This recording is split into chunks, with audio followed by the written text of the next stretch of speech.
भनेपछि आज के तरकारी बनाएको? बाबु आज माछा र कोदाको हलुवा खाने है।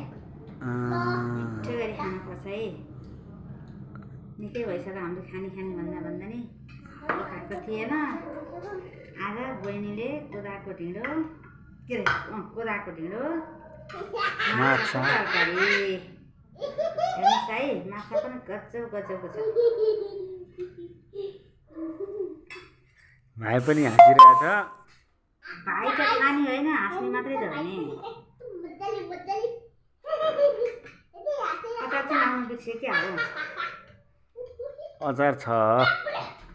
हेर्नुहोस् है, आज त माछा र कोदाको ढिँडो खाने हो हामी त। मिठो गरेर मिठो हुन्छ माछा र कोदाको। ए हाम्रो भुन्टे चाहिँ यसरी कराउन थालिन्छ। गाजर खाइदियो।